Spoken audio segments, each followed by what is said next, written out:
The bullet grazed so close to Grace Keller's cheek that she felt the heat of it before her horse reared and threw her into the dust of the California trail. She hit the ground hard, all the air knocked from her lungs, tasting blood and dirt as gunfire erupted around her.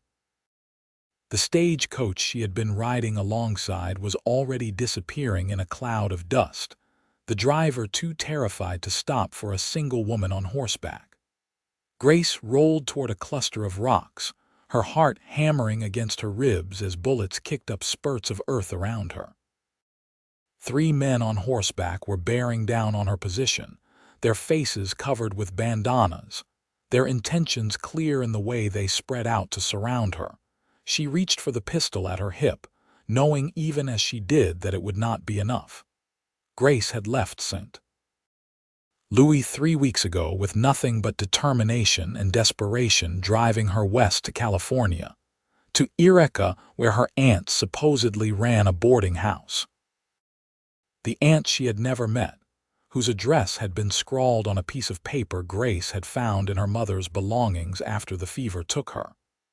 Grace had sold everything she owned for the journey, and now it seemed she would die in the wilderness before ever reaching her destination. The first rider was almost upon her when a rifle shot cracked from somewhere up in the rocks above.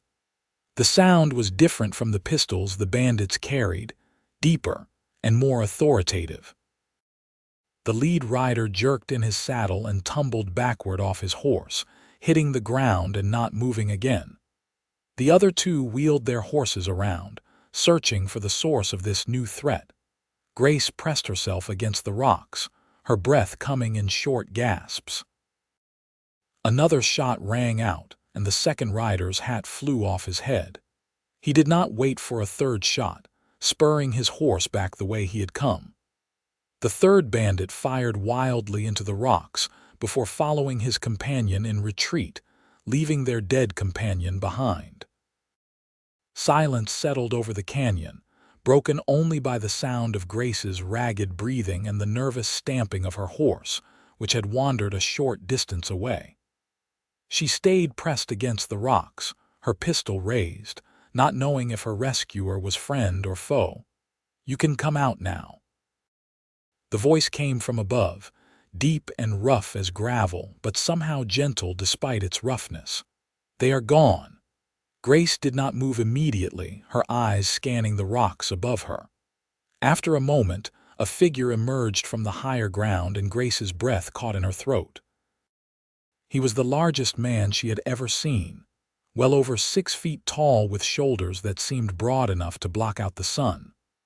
Long, dark hair fell past his shoulders, tied back with a leather cord, and a thick beard covered the lower half of his face.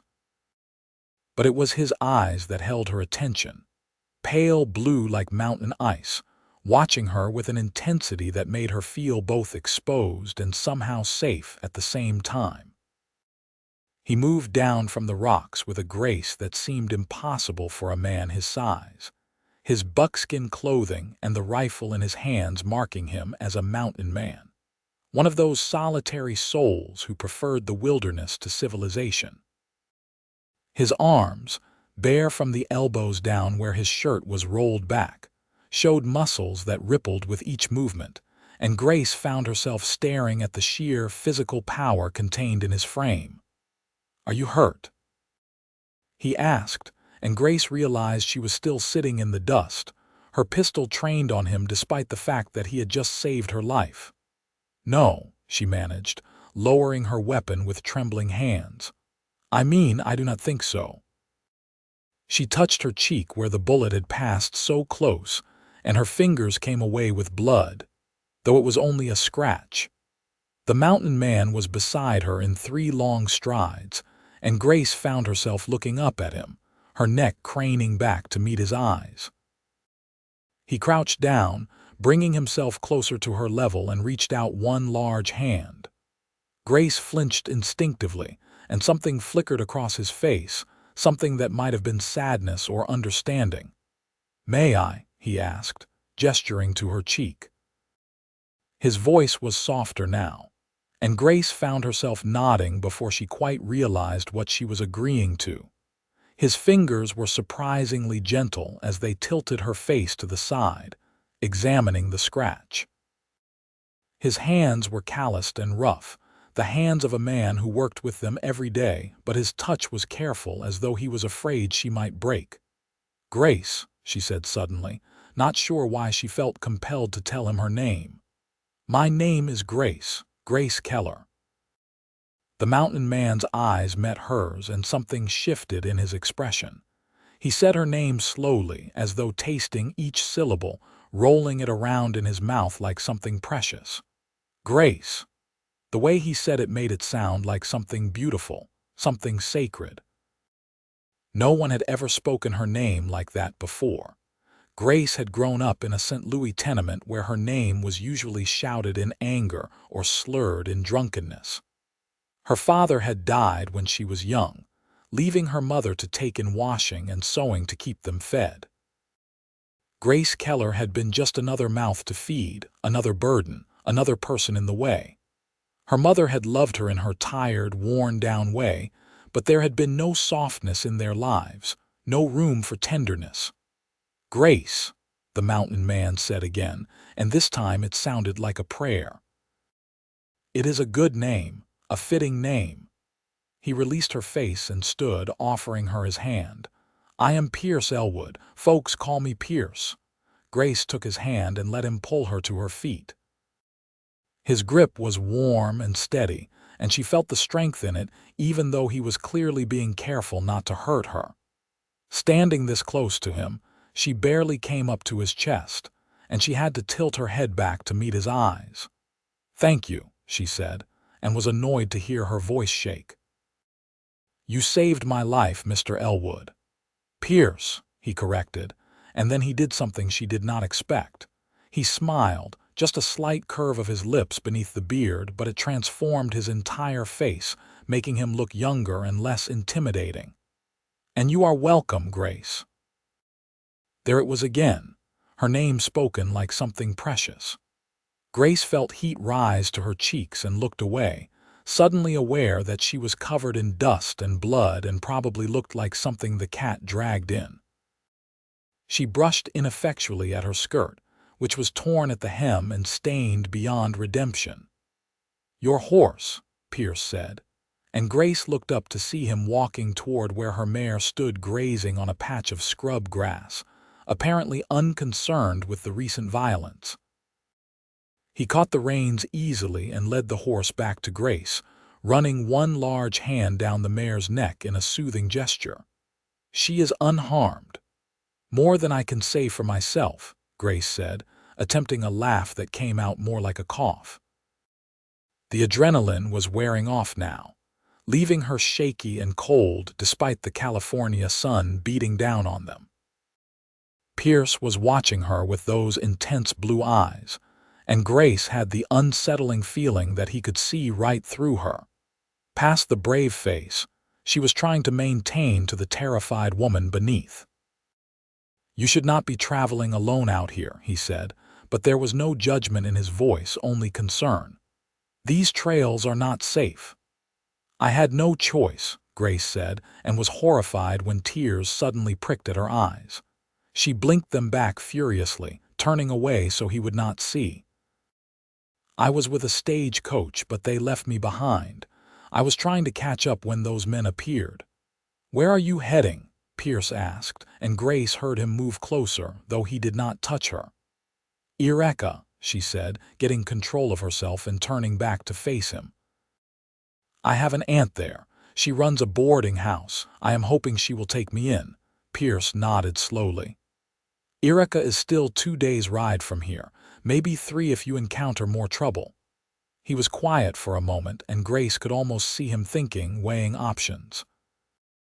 "I have a cabin about 5 miles from here. You should come with me, rest for the night. In the morning, I will take you to Eureka." Every instinct Grace had developed growing up in the rougher parts of St. Louis told her to refuse, to not go anywhere alone with a strange man, no matter how kind his eyes seemed. But she was also practical enough to know that she would not survive another encounter like the one she had just escaped. And something about Pierce Elwood made her feel safe in a way she had not felt in a very long time. "All right," she said finally. "Thank you. I appreciate your kindness." Pierce nodded and turned to walk back up the rocks where he had been positioned. He returned a moment later leading a massive black stallion that looked like it could carry 2 men Pierce's size without breaking a sweat. The horse was as magnificent as its owner, all rippling muscle and barely contained power. "Can you ride?" Pierce asked, and when Grace nodded, he helped her mount her mare. His hands on her waist were gentle but firm, lifting her as though she weighed nothing at all. Grace tried not to think about the strength in those hands, or the way her skin tingled where he had touched her even through the layers of her clothing. Pierce swung up onto his own horse with easy grace and clicked his tongue, urging the stallion forward. Grace followed, and they rode in silence through the late afternoon heat. The terrain was rugged and beautiful, all golden hills dotted with oak trees and outcroppings of gray rock. In the distance, mountains rose up against the impossibly blue sky, their peaks still showing traces of snow even though it was June of 1878. Grace watched Pierce as they rode, studying him when she thought he was not looking. Everything about him spoke of strength and competence, from the way he sat his horse to the alert way his eyes constantly scanned their surroundings. But there was also something solitary about him, something lonely in the set of his shoulders. She wondered what had driven him to live alone in the wilderness, away from the company of other people. As if sensing her thoughts, Pierce turned in his saddle to look at her. "How are you doing?" he asked, and Grace realized with a start that he had been checking on her regularly during their ride, slowing his pace to match hers, making sure she was keeping up. "I am fine," she said, and was surprised to find it was mostly true. The shock was wearing off, replaced by a bone-deep exhaustion that made her sway slightly in the saddle. Pierce's eyes narrowed, and he brought his horse alongside hers. "We are almost there," he said gently. "Just a little further, Grace." There it was again, her name spoken with that strange tenderness that made something warm unfurl in her chest. Grace nodded and focused on staying upright in the saddle. True to his word, they crested a ridge a short time later, and Grace saw a cabin nestled in a small valley below. It was larger than she had expected, built of sturdy logs with a stone chimney and a covered porch. A stream ran nearby, its banks lined with willows, and there was a small corral and lean-to for the horses. It looked comfortable and well-maintained, not at all the rough shelter she had been imagining. Pierce led them down into the valley and dismounted in front of the cabin. He was at Grace's side in an instant, reaching up to help her down. This time, when his hands closed around her waist, Grace let herself lean into his strength, too tired to maintain her independence. He lowered her carefully to the ground and kept one hand on her elbow until he was sure she was steady. "Come inside," he said, guiding her toward the cabin. "I will tend to the horses in a moment." The interior of the cabin was dim and cool after the bright sunlight outside. Grace's eyes adjusted slowly, taking in the single large room that was surprisingly tidy. There was a fireplace along one wall with a sturdy table and chairs nearby. A bed stood in one corner, covered with what looked like a bear pelt, and shelves lined the walls holding supplies and tools. Everything was orderly and clean, though clearly the home of a man who lived alone. Pierce pulled out one of the chairs. "Sit," he said, and Grace was too tired to argue. She sank into the chair gratefully, watching as Pierce moved about the cabin with economical movements. He poured water from a bucket into a basin, found a clean cloth, and brought both to the table. "Let me see your face," he said, crouching down in front of her again. Up close like this, Grace could see that his eyes were not just blue but had flecks of gray in them, like storm clouds over a winter sky.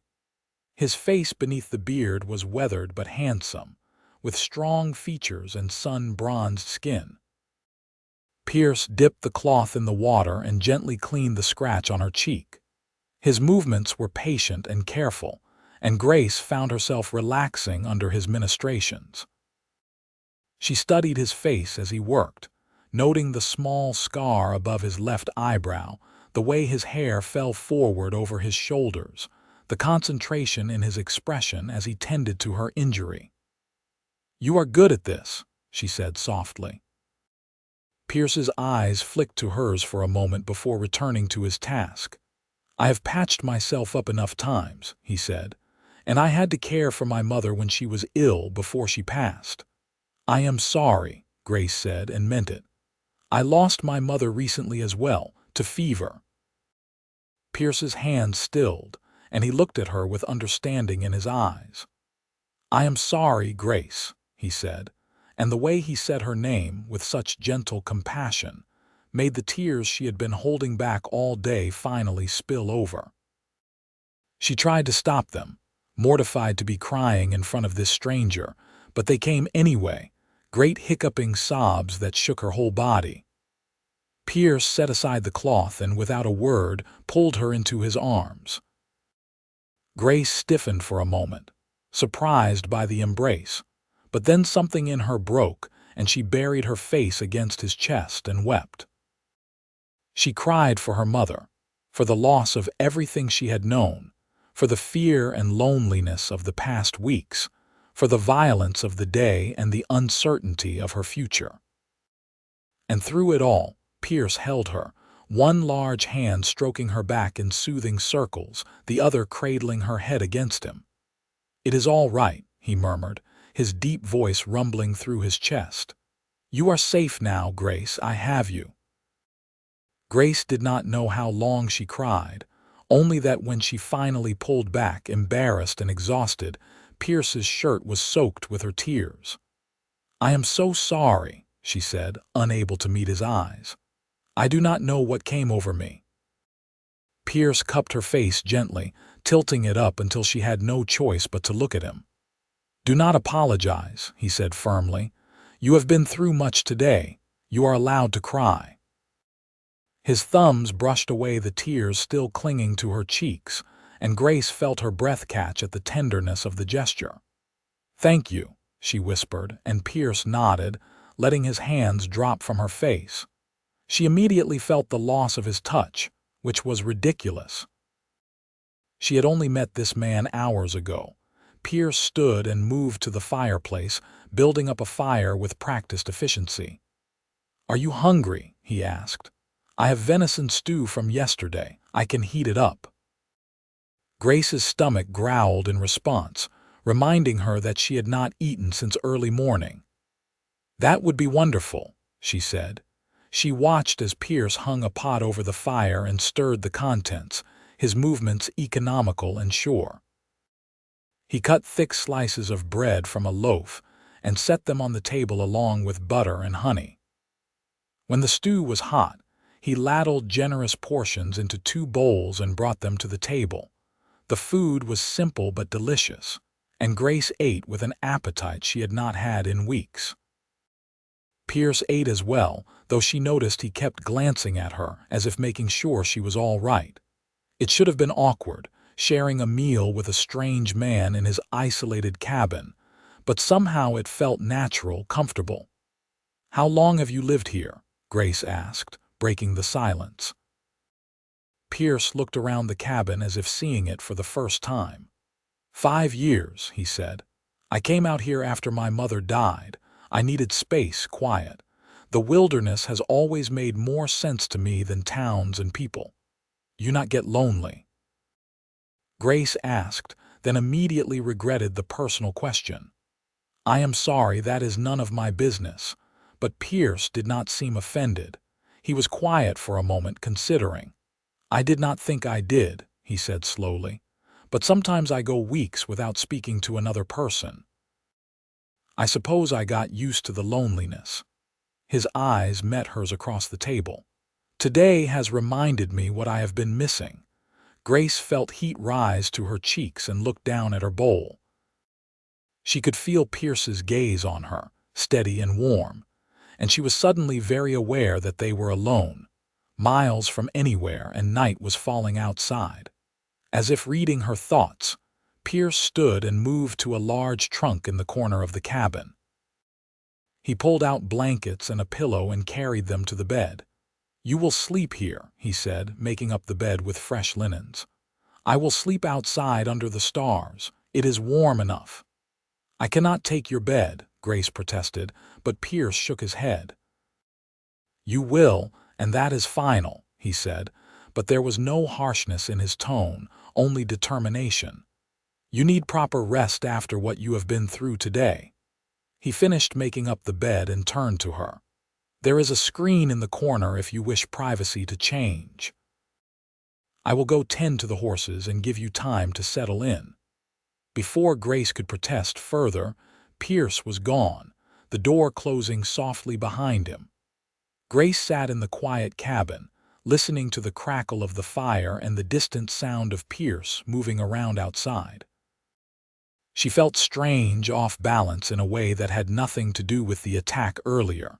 She had never met a man like Pierce Elwood before.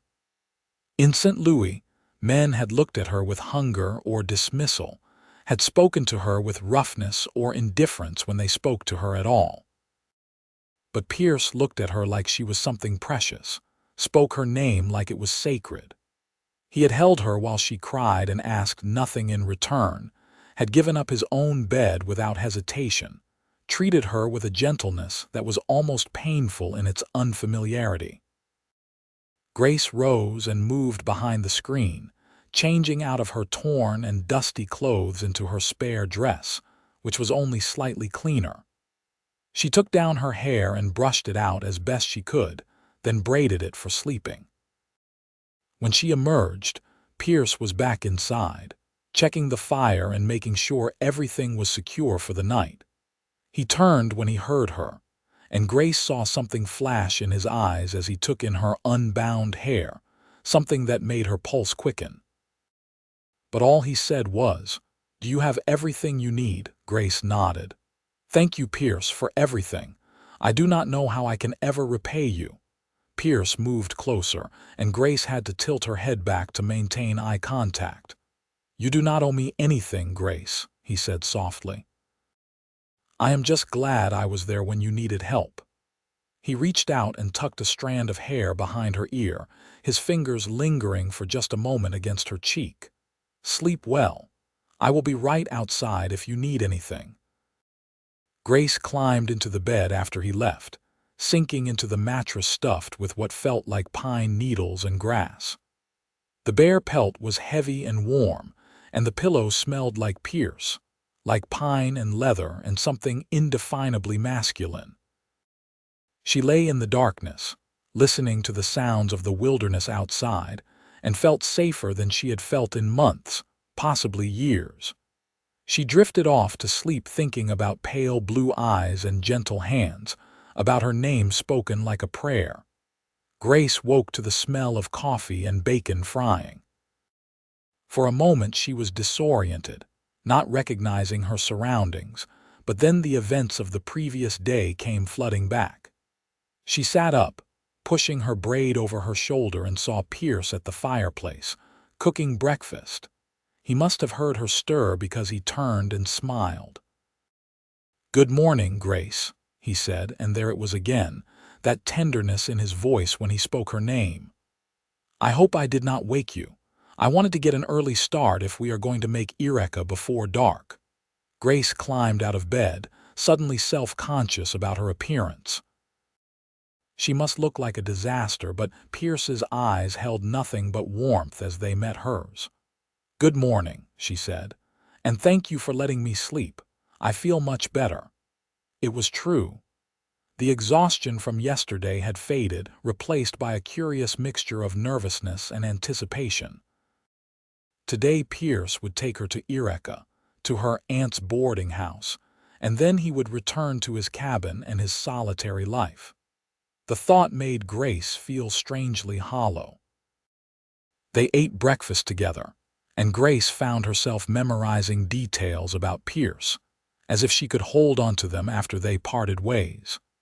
The way he moved with such quiet confidence, the way his hair fell forward when he leaned over his plate, the way his hands dwarfed the coffee mug he held. She watched the way the morning light streaming through the window caught in his beard, turning some of the dark strands bronze and gold.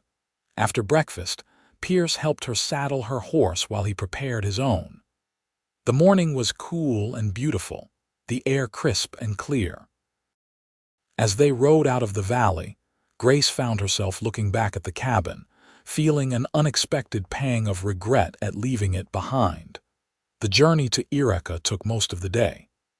Pierce set an easy pace, checking on her regularly, pointing out landmarks and telling her about the area. He showed her where the best fishing was in the streams, where deer came to drink at dawn, which plants were edible and which were poisonous.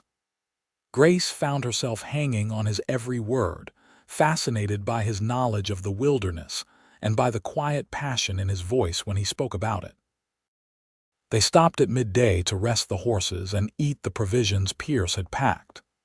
They sat under an oak tree, sharing bread and cheese and dried fruit, and Grace found herself telling Pierce about her life in St. Louis, about her mother's long illness and death, about the desperate decision to head west to find an aunt she had never met. "What if she does not want me?" Grace asked, voicing the fear that had plagued her since she started this journey. "What if she turns me away?" Pierce was quiet for a long moment. "Then you will find another way," he said finally. "You are strong, Grace. You have already survived more than most people face in a lifetime. You will survive this too." "How do you know I am strong?" Grace asked. "You have only just met me." Pierce turned to look at her, and the intensity in his gaze made Grace's breath catch. "I know," he said simply. "I see it in the way you held yourself together yesterday, even when you were terrified. I see it in the way you keep going, even when you have lost everything. Strength is not about never being afraid, Grace. It is about being afraid and going forward anyway." Grace felt tears prick at her eyes again, but this time they were different, warmer. "Thank you," she whispered, "for believing in me." Pierce reached out and took her hand, his large fingers closing gently around hers. "It is not hard to believe in you, Grace," he said softly. They sat like that for a while, hands clasped, and Grace felt something shift between them, something that made her heart race and her skin feel too warm despite the shade of the tree. She did not want to let go of his hand, did not want this moment to end, but eventually Pierce cleared his throat and released her fingers, standing and offering to help her up. They rode on through the afternoon, the landscape growing more populated as they neared Eureka. They passed other travelers, saw homesteads and ranches, and Grace felt her anxiety growing with each mile. Soon she would meet her aunt, would discover whether she truly had a place waiting for her or whether she would be cast adrift once again. Eureka itself was a bustling town, larger than Grace had expected, with wide streets and sturdy buildings. It had been a mining town during the gold rush years and still retained some of that rough frontier energy, though it was clearly becoming more civilized. Pierce led her down the main street, asking directions from a shopkeeper until they found the boarding house run by Mrs. Dorothy Keller. The boarding house was a two-story structure painted white with blue shutters, sitting on a corner lot with a neat garden in front. Grace's stomach twisted with nerves as Pierce helped her down from her horse. He tied both horses to the hitching post and turned to her, his expression unreadable. "Would you like me to come with you?" he asked, and Grace heard the reluctance in his voice, as if he did not want to let her go. "Would you?" Grace asked, and the relief in her own voice surprised her. I would feel better if you were there." Pierce nodded and offered her his arm. Grace took it, grateful for his solid presence beside her as they walked up to the front door. Pierce knocked, and after a moment the door swung open to reveal a woman in her early 50s with graying brown hair and shrewd but kind eyes. "Yes?" she asked, looking between Grace and Pierce with curiosity. "Mrs. Dorothy Keller?" Grace asked, and when the woman nodded, she continued, "My name is Grace Keller. I believe I am your niece. My mother was Margaret Keller, your brother John's wife." The woman's eyes widened and her hand flew to her chest. "Grace, little Grace," she shook her head in wonder. "The last time I saw you, you were just a baby. Where is Margaret? Is she with you?" Grace felt tears well up again. "She passed, madam, 3 months ago. She had mentioned you in some old letters, said you had moved out west. I found your address and thought perhaps you might have a place for me." Dorothy's expression softened and she stepped forward, pulling Grace into a warm embrace that smelled like bread and lavender. "Oh, you poor dear child," she said. "Of course I have a place for you. You are family. Come in, come in." She ushered Grace inside, then turned to Pierce, who had been standing quietly to the side. "And who is this handsome young man? Your husband?" Grace felt her face flame. "No, no, this is Pierce Elwood. He saved my life yesterday when I was attacked by bandits. He has been kind enough to escort me safely to your door." Dorothy's expression turned serious as she looked at Pierce, really looked at him, taking in his size and strength and the quiet competence he radiated. "Then, I owe you a debt of gratitude, young man. Please, come inside. Let me offer you refreshment at least." Pierce shook his head. "Thank you, madam, but I should be getting back. I have a long ride ahead of me." His eyes found Grace's, and she saw something in them that made her heart clench. "I am glad you found your aunt, Grace. I am glad you have a home now." "Wait," Grace said, reaching out to grab his arm without thinking. "Will I see you again?" Pierce looked down at her hand on his arm, then back up at her face. "I come to town for supplies every month or so," he said slowly. "Perhaps I will see you then." It was not enough. Grace wanted to say more, wanted to beg him to stay, but Dorothy was watching them with interest, and Grace was suddenly, painfully aware of how presumptuous she was being. Pierce owed her nothing. He had saved her life and brought her safely to Eureka. That was more than enough. "Thank you," she said, forcing herself to let go of his arm. "For everything, Pierce. I will never forget what you have done for me." Pierce nodded, his jaw tight. He turned to Dorothy. "Take good care of her, madam. She is special." Then he was gone, striding back to his horse with long steps. Grace stood in the doorway, watching as he mounted and rode away, her chest tight with an emotion she could not quite name. He did not look back. Dorothy put a gentle hand on Grace's shoulder. "Come inside, dear," she said softly.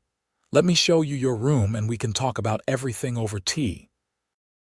Grace let herself be led inside, but her mind was still on Pierce, on the way he had said her name like a prayer, on the gentleness of his touch, on the warmth in his eyes when he looked at her.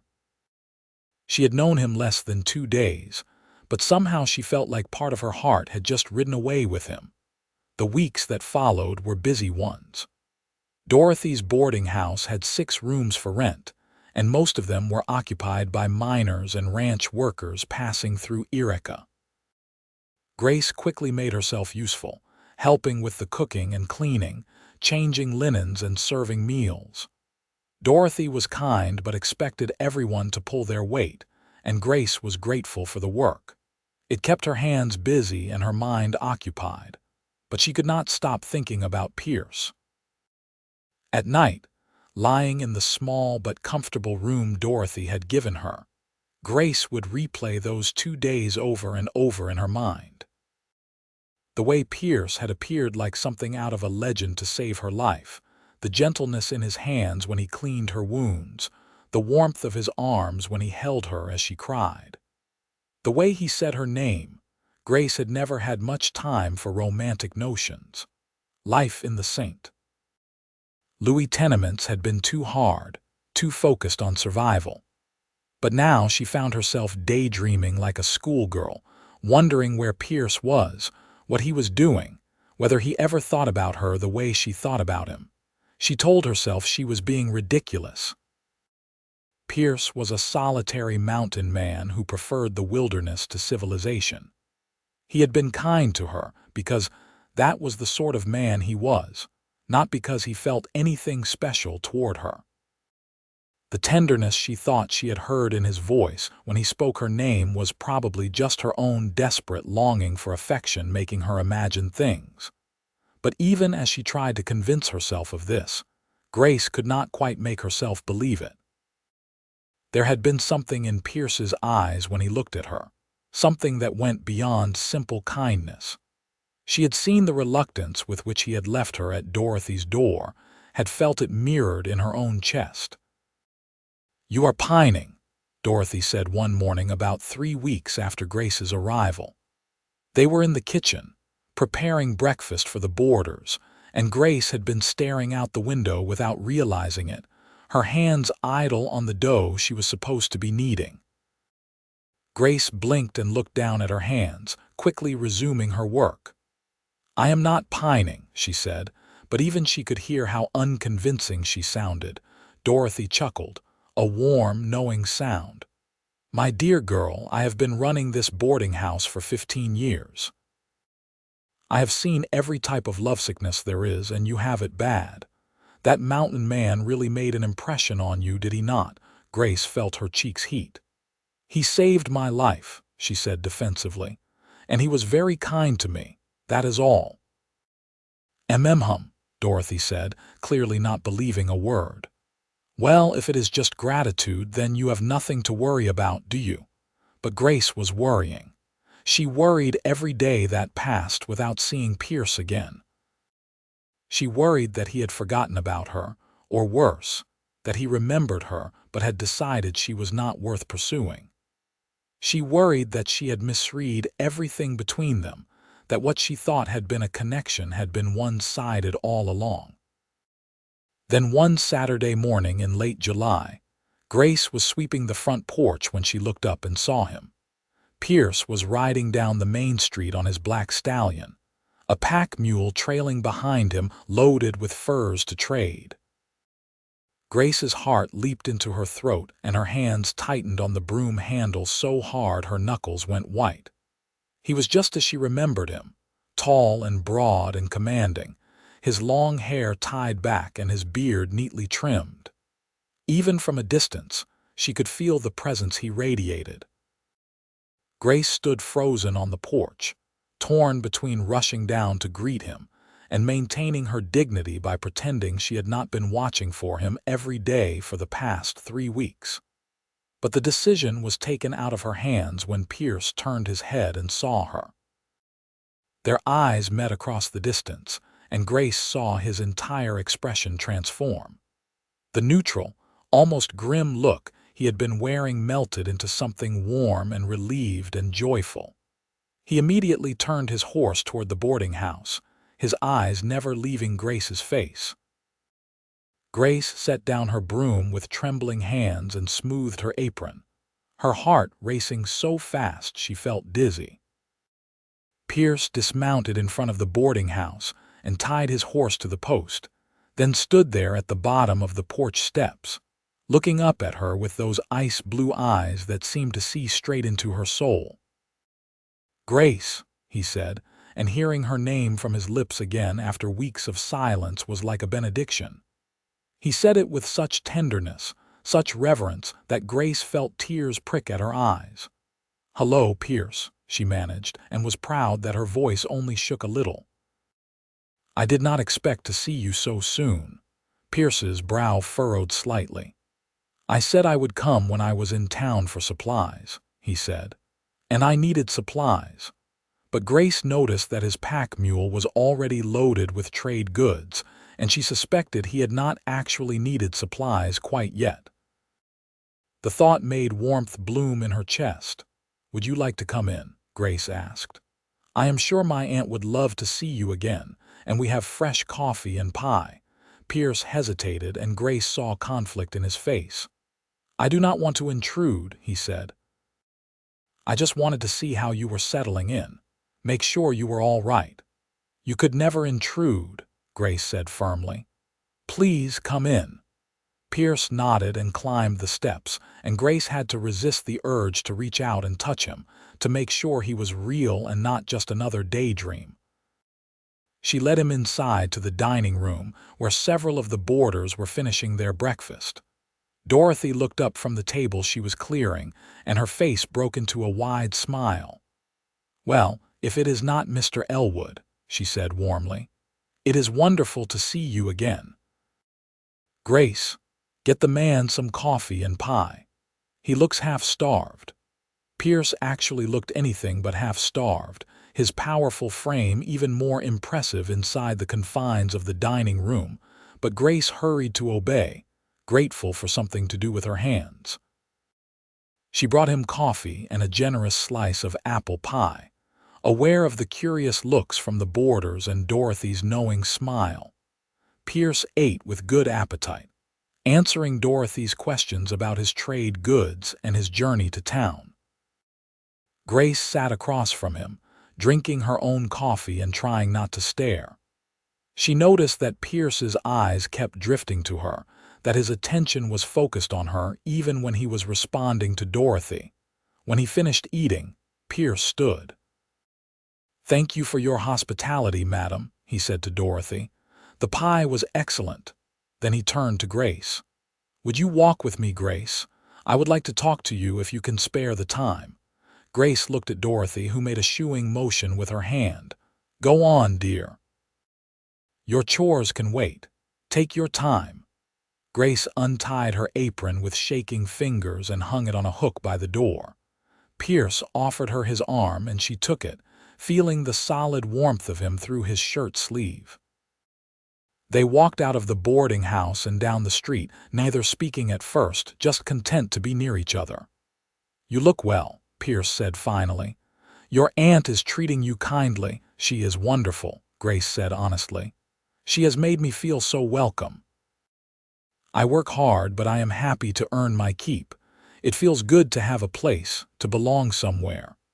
Pierce nodded, but something in his expression was troubled. They reached the edge of town where the buildings gave way to open land, and Pierce led her to a spot under a large oak tree where they could sit and talk in relative privacy. "I am glad you have found a home," Pierce said, but he did not sound glad. He sounded sad, resigned. "You deserve to be happy, Grace, to be safe and cared for." Grace studied his profile, noting the tension in his jaw, the way his hands were clenched into fists on his thighs. "Pierce, what is wrong?" she asked softly. He turned to look at her, and the raw emotion in his eyes stole her breath. "I have not been able to stop thinking about you," he said bluntly. "For 3 weeks, you have been in my head every moment of every day. I tried to stay away, tried to give you time to settle into your new life. But I could not do it. I had to see you again, had to know if what I felt when I was with you was real or just my imagination." Grace's heart was pounding so hard she could hear it in her ears. "And," she whispered, "is it real?"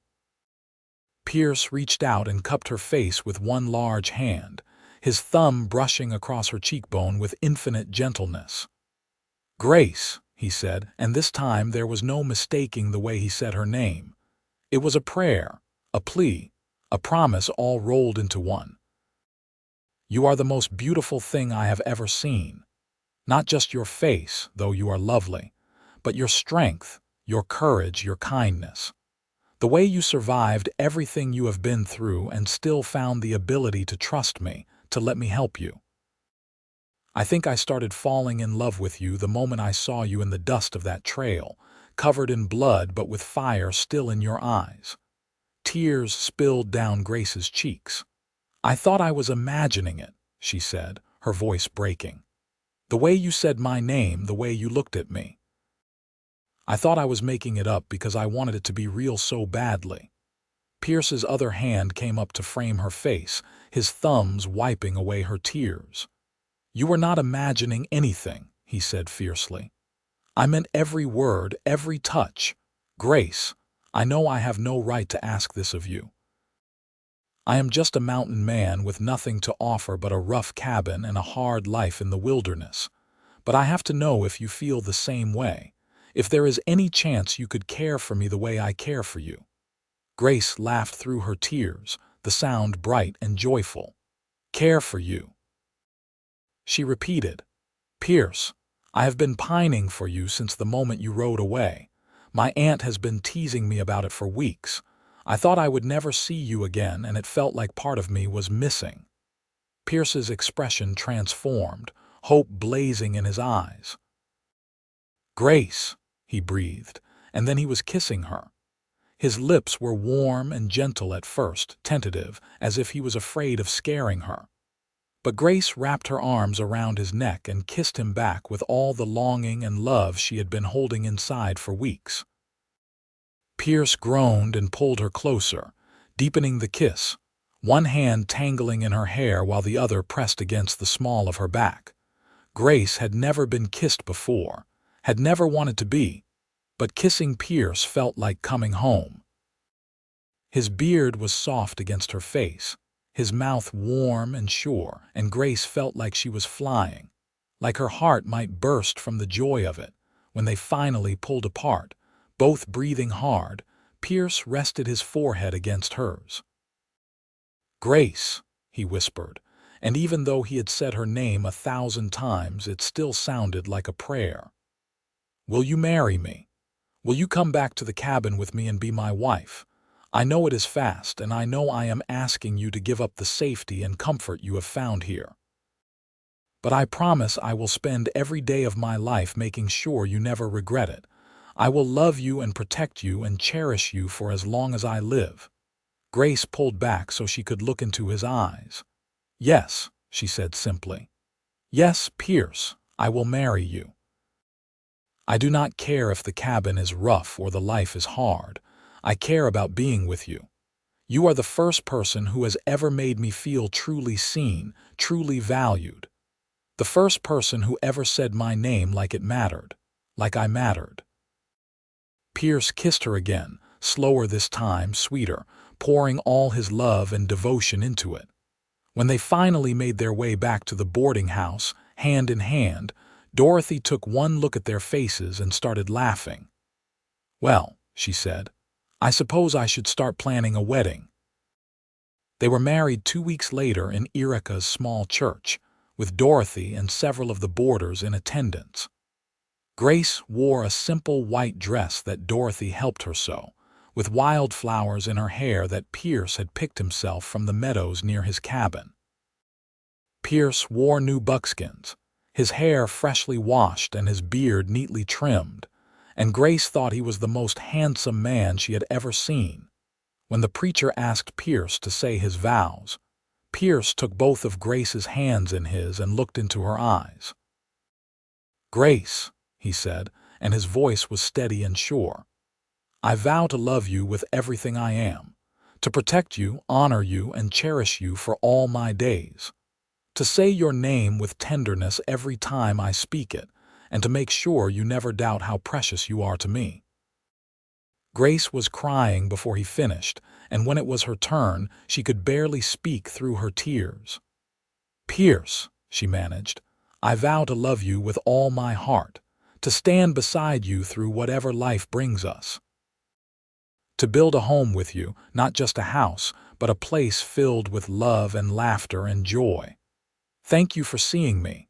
Thank you for choosing me." When the preacher pronounced them man and wife, Pierce pulled Grace into his arms and kissed her with a passion that made several of the older ladies in attendance fan themselves.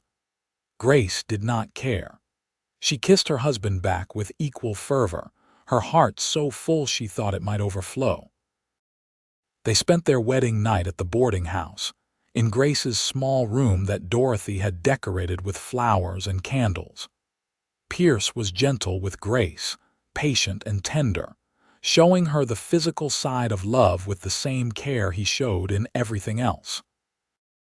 He whispered her name against her skin like a prayer, traced her body with reverent hands, and made her feel cherished in a way she had never imagined possible. Afterwards, lying in his arms with her head on his broad chest, listening to the steady beat of his heart, Grace felt a peace she had never known. "I love you," she whispered into the darkness. Pierce's arms tightened around her.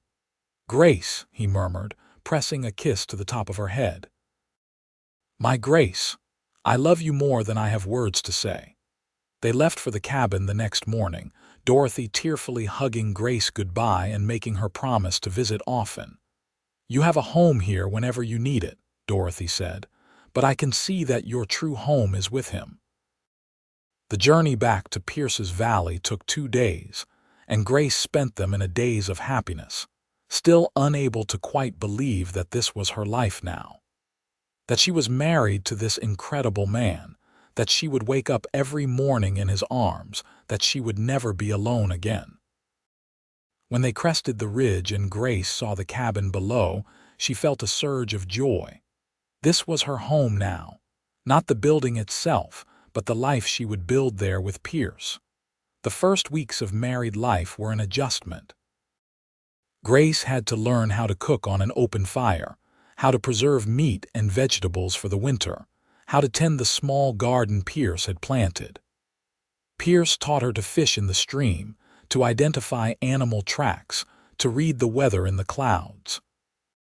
They worked side by side during the day, and at night they fell into bed exhausted but happy, wrapped in each other's arms.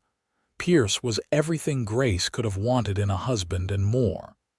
He was patient with her mistakes, praised her successes, and never once made her feel inadequate. He told her he loved her every day, multiple times a day, and he said her name with that same tender reverence that had captured her heart from the beginning. "Grace," he would say when he woke in the morning, pressing a kiss to her forehead. "Grace," when he caught her humming while she worked in the garden. "Grace," when he pulled her into his arms at night. It never got old, never became routine. Every time he said her name, it felt special, sacred. As autumn turned to winter, Grace discovered she was pregnant. She told Pierce one evening after supper, her hands shaking with nervousness and excitement. Pierce stared at her for a long moment, his eyes wide, and then he let out a whoop of joy and swept her up in his arms, spinning her around until she was dizzy and laughing. "Grace," he said, setting her down carefully and cupping her face in his hands. "Grace, you have made me the happiest man alive. A baby, our baby." His voice cracked with emotion and Grace saw tears shining in his eyes. "Are you truly happy?" she asked, needing to hear it. "I know it will make things harder, another mouth to feed." Pierce kissed her softly. "Happy does not begin to cover it," he said. "You and this baby are the greatest gifts I could ever receive. We will manage, Grace. We will be fine." And they were. The winter was hard, with heavy snows that sometimes kept them trapped in the cabin for days at a time. But Grace did not mind. She had Pierce, and she had the life growing inside her, and she had a warm home and enough food to eat, after the poverty and uncertainty of her life in St. Louis. It felt like a miracle. Pierce was fiercely protective during her pregnancy, insisting she rest more, taking over the heavier chores, constantly checking to make sure she was well. Grace found it both endearing and occasionally frustrating, but she could not deny that she loved being cared for so thoroughly. "You do not have to treat me like I am made of glass," she said one day after Pierce had refused to let her carry water from the stream. Pierce set down the buckets and pulled her into his arms.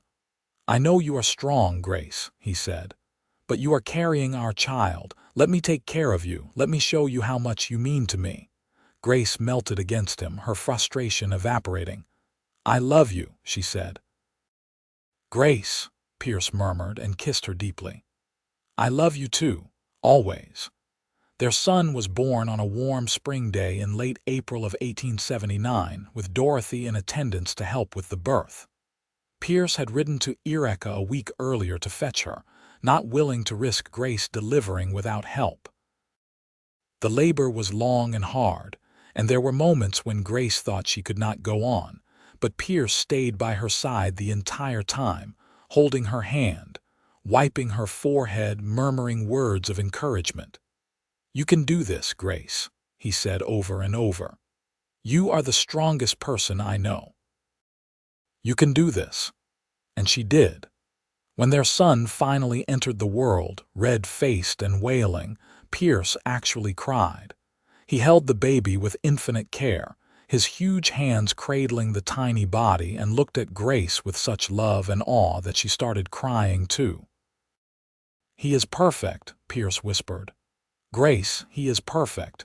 You are perfect. Thank you. Thank you for this gift." They named him Peter, and he had Pierce's blue eyes and Grace's dark hair. Pierce was a devoted father from the start, getting up with Grace in the night when Peter cried, changing diapers without complaint, singing to the baby in his deep, rumbling voice.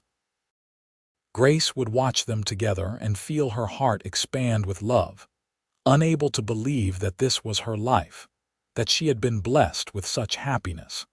As Peter grew from baby to toddler, the cabin rang with his laughter and his increasingly adventurous explorations.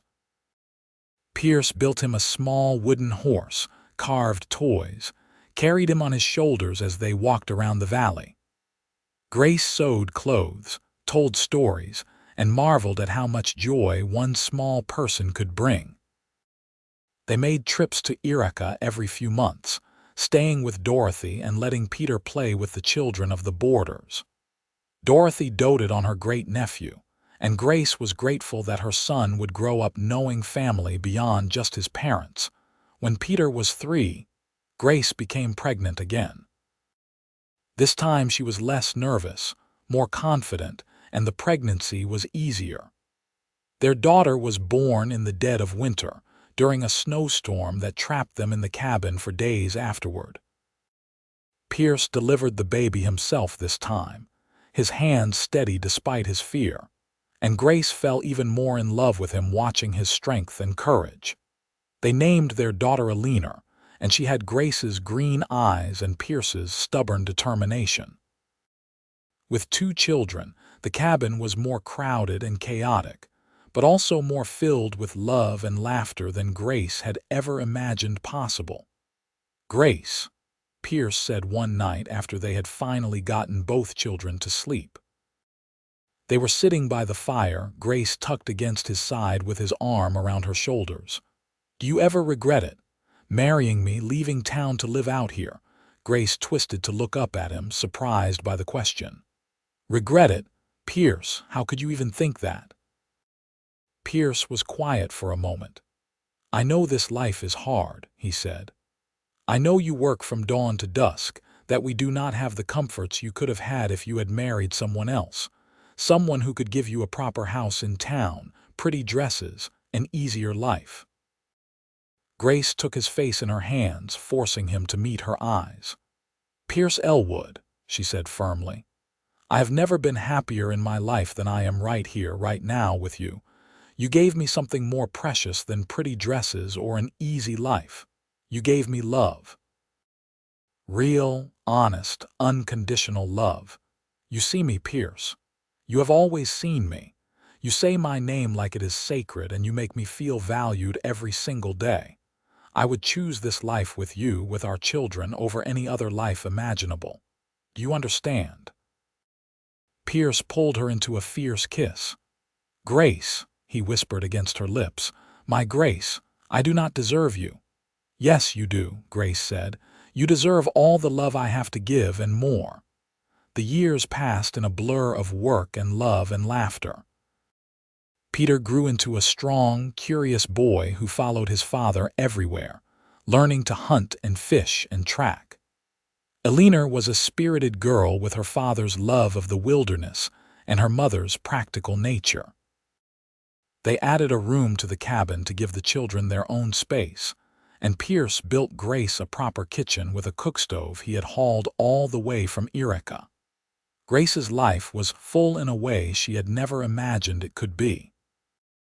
Some days were hard when sickness struck or supplies ran low or the weather turned brutal.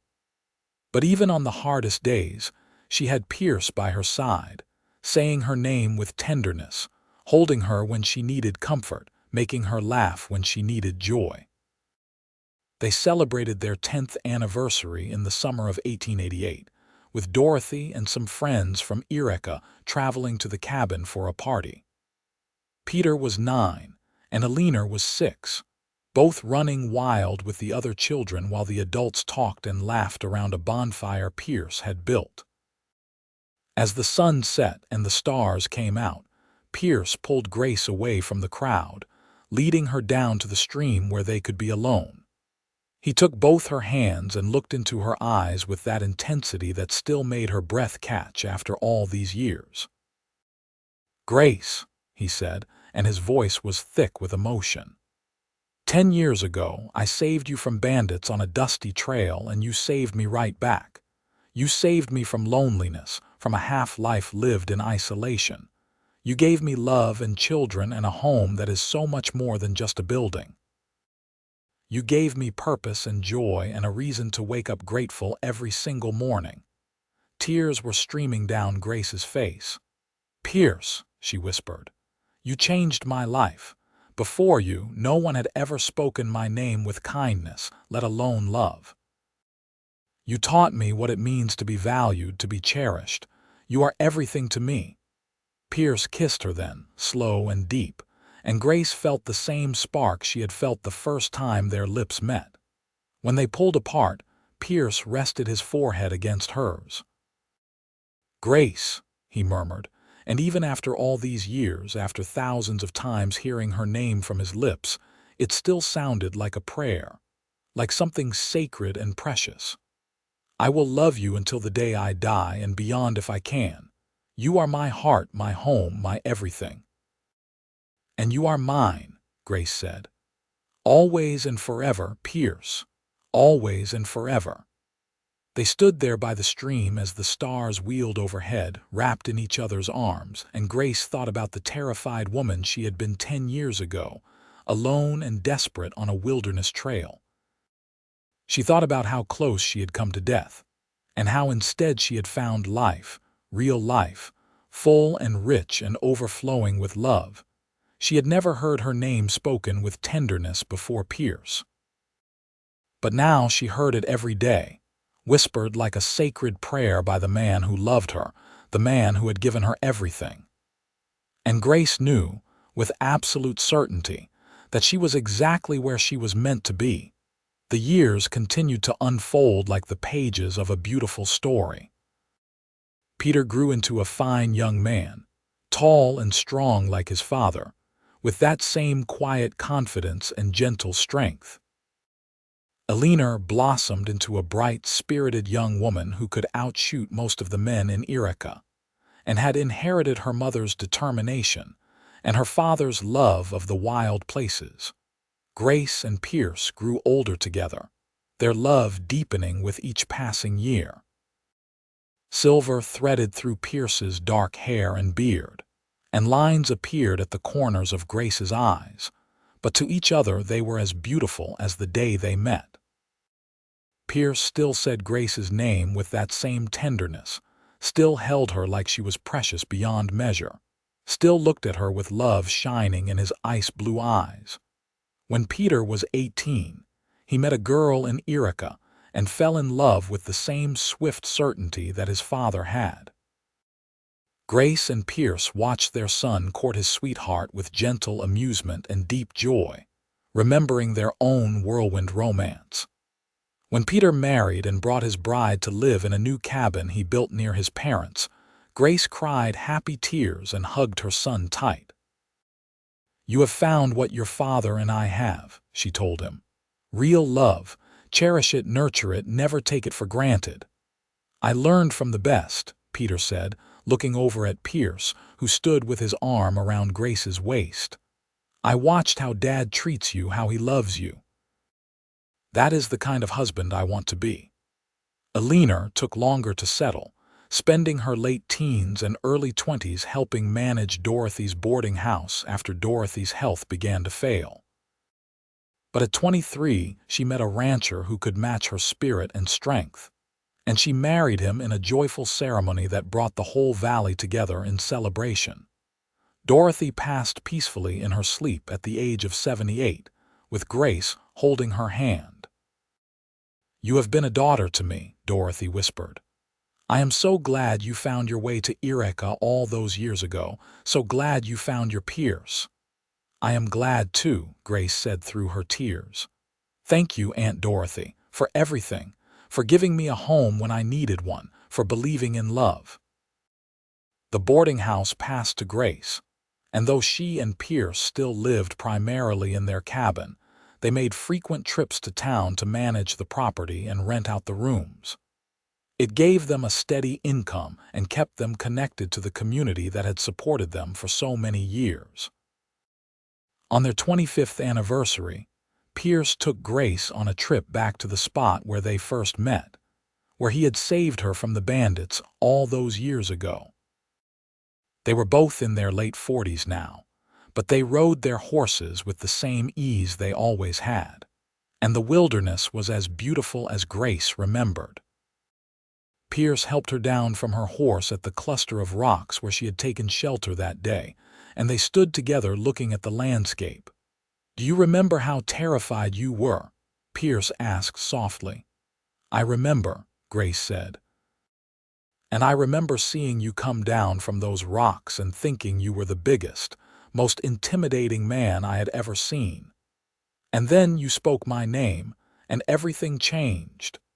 Pierce turned her to face him, his large hands gentle on her shoulders. "Grace," he said, and his voice still held that note of reverence even after 25 years. "You are the best thing that ever happened to me. You took a lonely man living a half-life and gave him everything: purpose, love, family, joy. I have loved you every day we have been together, and I will love you every day we have left." Grace reached up to cup his bearded face, now more silver than dark. "And I have loved you, Pierce. From almost the first moment I met you, when you said my name like it meant something, like I meant something. You made me believe I was worth loving, worth cherishing. You have given me a beautiful life." They made love there under the California sky, in the shadow of the rocks where their story began, and it was as sweet and passionate as it had been when they were young. Pierce whispered Grace's name like a prayer, and Grace held her husband close, grateful beyond words for the life they had built together. As they rode back to the cabin in the golden afternoon light, Grace thought about how much had changed since that day 25 years ago. She had been alone then, desperate and afraid, with no idea what the future held. Now she had a husband who loved her, children and grandchildren who brought her joy, a home and a community and a life rich with meaning. And through it all, threading through every day and every moment, was Pierce's voice saying her name: Grace. Sometimes loud, sometimes whispered, sometimes breathed against her skin in moments of intimacy, but always with tenderness, always with love. Her name had become a prayer, a promise, a declaration of devotion that never wavered and never faded. That evening, sitting on the porch of their cabin with Pierce's arm around her shoulders, watching the sun set over the mountains, Grace felt a profound sense of contentment. This was her life. This was her home, and she was exactly where she belonged. "What are you thinking about?" Pierce asked, pressing a kiss to her temple. Grace smiled and leaned into him. "I am thinking about how happy I am," she said. "How grateful I am for every moment of our life together, how much I love you." Pierce tightened his arm around her. "Grace," he murmured, and there it was again, that tender reverence that had captured her heart so many years ago. "My Grace, I love you more than life itself." They sat together as the stars began to appear, wrapped in each other's arms and in the love that had sustained them through 25 years of marriage. And Grace knew that whatever years they had left, however many sunsets they had yet to see, they would face them together, with Pierce saying her name like a sacred prayer and Grace loving him with every fiber of her being. The years moved forward with the steady rhythm of the seasons. Peter and his wife gave Grace and Pierce 4 grandchildren, and Alina and her husband added 3 more. The cabin in the valley became a gathering place for the growing family, with children and grandchildren visiting regularly, filling the rooms with noise and laughter. Pierce was a devoted grandfather, patient and kind, teaching the children the same skills he had taught his own son and daughter. He carved toys, told stories, and carried the little ones on his shoulders just as he had once carried Peter and Alina. And he said each grandchild's name with care and love, teaching them by example that names matter, that people matter. Grace watched her grandchildren grow and felt her heart expand to hold all the love she felt for them. She had gone from being alone in the world to being surrounded by family, and she never took it for granted. Every family dinner, every holiday celebration, every moment of chaos and joy was a gift she treasured. When Pierce was 62 and Grace was 59, Pierce fell ill during a particularly harsh winter. It started as a cough that would not go away and gradually worsened until he was weak and feverish, struggling to breathe. Grace nursed him with fierce determination, refusing to let the illness take him from her. "You are not leaving me," she told him one night, bathing his fevered brow with a cool cloth. "Do you hear me, Pierce Elwood? You promised me forever, and I am holding you to that." Pierce managed a weak smile. "Grace," he whispered, his voice hoarse, "my Grace, I am trying." "Try harder," Grace said, but her voice broke and tears spilled down her cheeks. "I cannot lose you, Pierce, I cannot. You are my heart, my life, I need you." Pierce reached up with a trembling hand and wiped away her tears. "I love you," he said. "More than anything in this world or the next, I love you." Grace gripped his hand and pressed it to her lips. "Then fight," she said. "Fight for me, for us, for all the years we still have left." And he did. Slowly, painfully, over the course of weeks, Pierce recovered. It took months before he was fully strong again, but Grace was patient, helping him rebuild his strength, refusing to let him do too much too soon. The illness had aged him, left him more fragile than he had been before, but his eyes still held that same intensity when he looked at her, and his voice still held that same tenderness when he said her name. "Grace," he would say every morning when he woke, as if reassuring himself that she was still there, that he had not lost her. "Grace." "I am here," Grace would reply, holding him close. "I am always here." They treasured their time together even more after Pierce's illness, knowing that their years were growing shorter.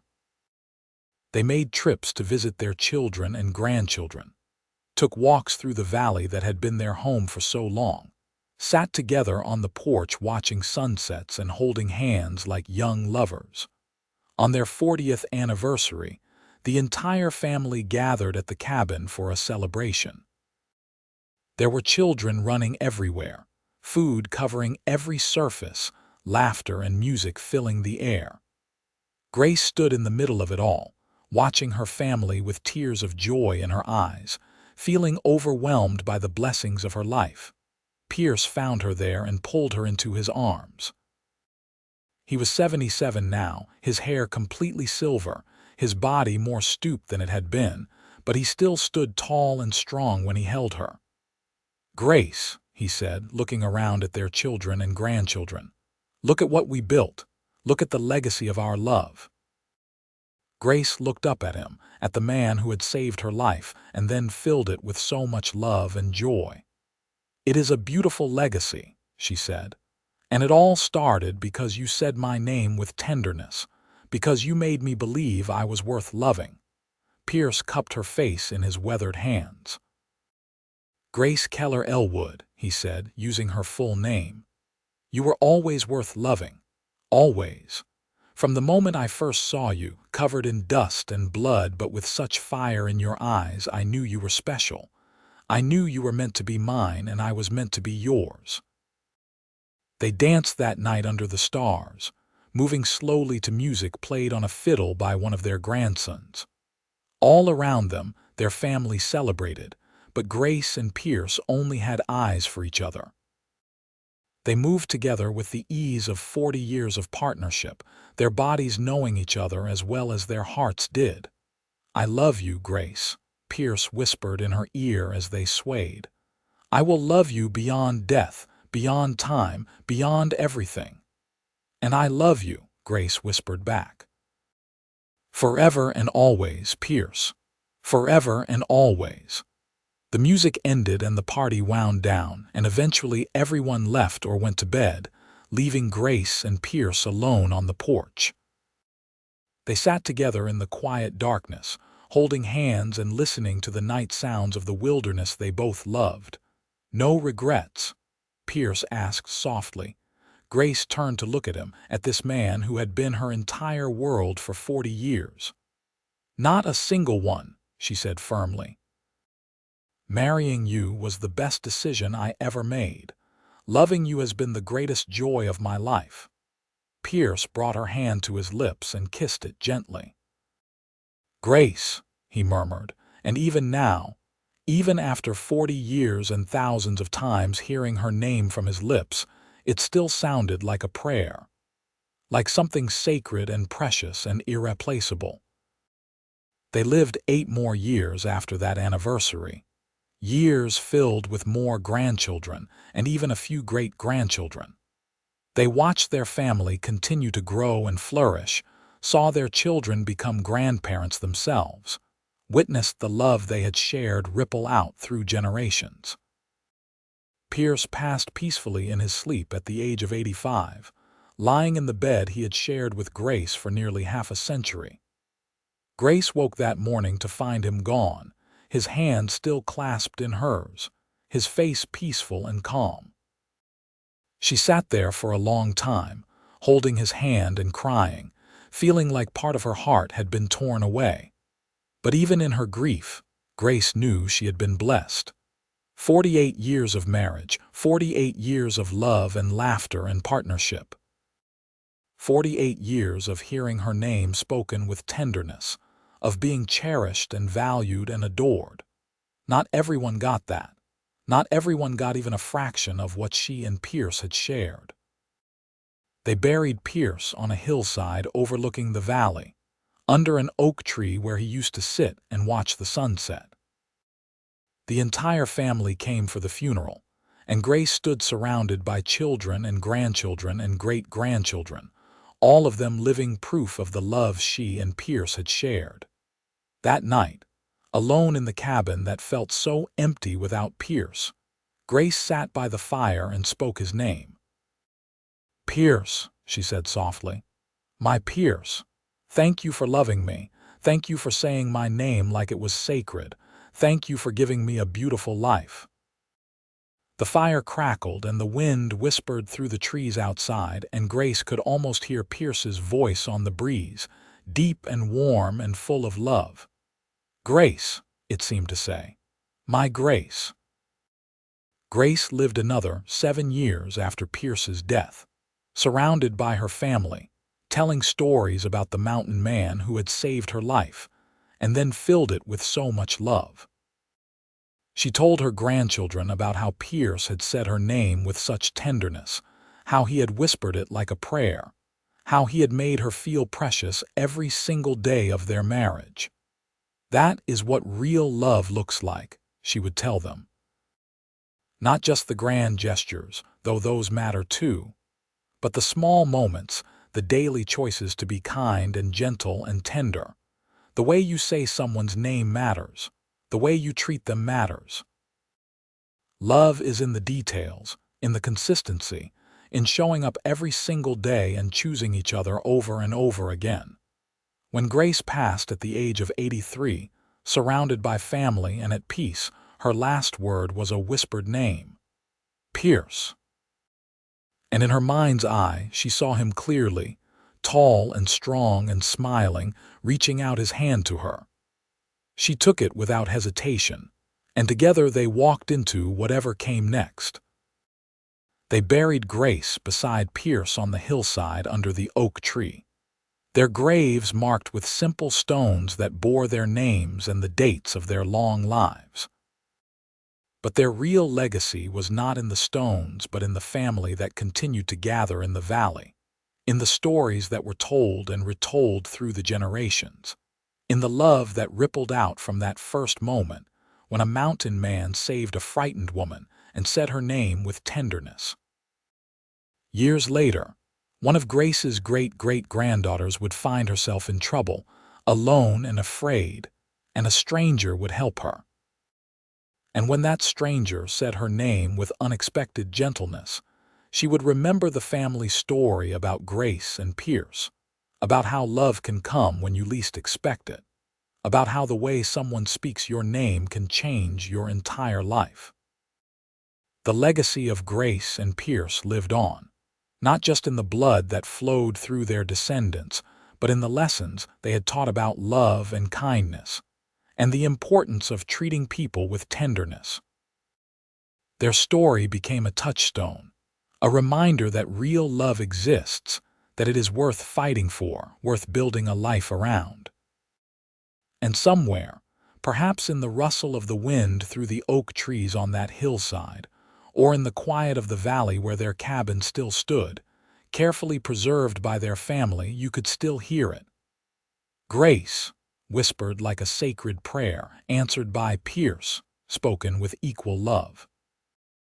Two names, two people, one love that had transcended time and death to become something eternal. Their story was complete, their ending happy and peaceful and right. Grace had heard her name spoken with tenderness, whispered like a sacred prayer by the mountain man who had loved her, and in that tenderness she had found everything she needed: love, home, family, purpose, joy. A life well lived and well loved from beginning to end.